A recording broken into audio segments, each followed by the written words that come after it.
E aí, irmãos, graças e paz. Quero mandar uma mensagem especial para você hoje, Dia dos Pais, e eu queria ler um texto com você.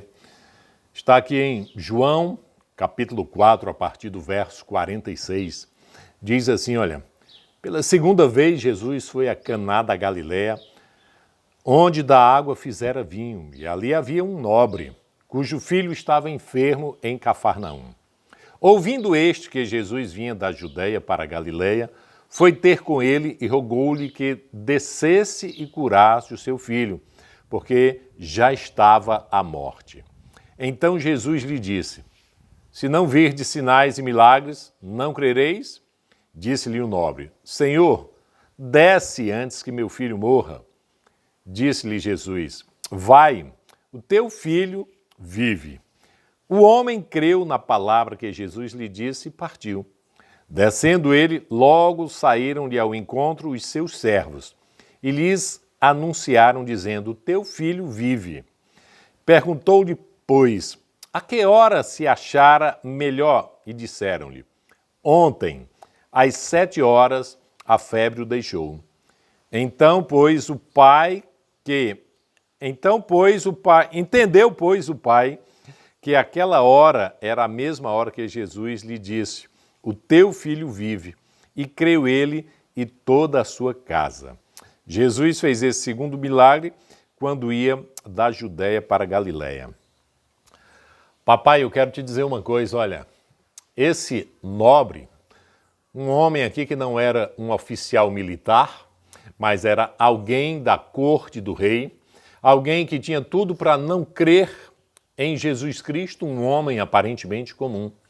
Mas aquele homem na posição de pai, ele percebeu que a única solução que ele tinha para o filho era a esperança em Jesus Cristo. O homem que ele ouviu falar que fazia curas e milagres. E quando Jesus perguntou para ele e para a multidão, se você não ver milagres, você não vai crer? Aquele homem, olha, ele não estava em busca de prodígios e de milagres. Naquele momento, o que era mais importante para ele era a vida do seu filho. Então, papai, esse é um bom exemplo para mim e para você, de homens que, independentemente da posição social ou política que ocupam, eles têm a família em primeiro lugar. Em primeiro lugar, até mesmo há possíveis milagres, sinais e coisas fantásticas. Aquele homem creu. E olha que ele era um nobre, não era uma pessoa dita religiosa. Totalmente diferente da postura de Zacarias, que sendo um sacerdote servindo no templo, na época na qual o sumo sacerdote tinha que entrar no serviço, no Santo dos Santos, tendo ele visto o anjo que lhe fez uma promessa, Zacarias simplesmente não creu. Mas aquele homem comum creu. Sabe o que é que eu vejo nisso, pai?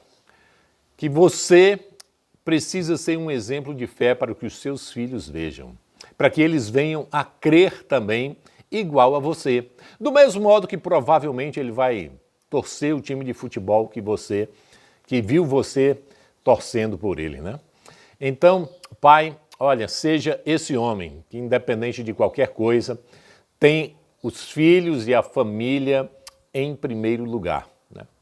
Pai, eu desejo a você que você seja um exemplo da imagem de Deus para o seu filho, porque esse é o propósito de Deus desde a criação. Nós fomos criados à imagem e semelhança de Deus para fazer com que o cuidado das coisas de Deus, da criação de Deus, sejam mantidos e que a imagem de Deus seja próspera, seja reproduzida sobre a face da terra. E quando você tiver uma boa postura com a sua casa, com a sua família, você vai estar sempre, então, reproduzindo no seu filho a imagem de Deus. Esse é o primeiro conceito de Deus que as crianças têm dentro de casa, quando ele vê a imagem de papai exercendo um bom caráter, exercendo uma boa responsabilidade, sendo zeloso e cuidadoso e priorizando a sua família acima de qualquer coisa. E principalmente, crendo que Jesus Cristo é a solução para os nossos problemas. Então, Pai, que Deus te abençoe ricamente, que você prospere na fé e ensine sua família a prosperar na fé também.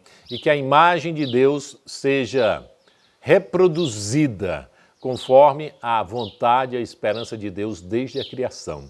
Então Deus te abençoe, paizão. Ser você uma bênção para a honra e glória de Jesus Cristo. Amém.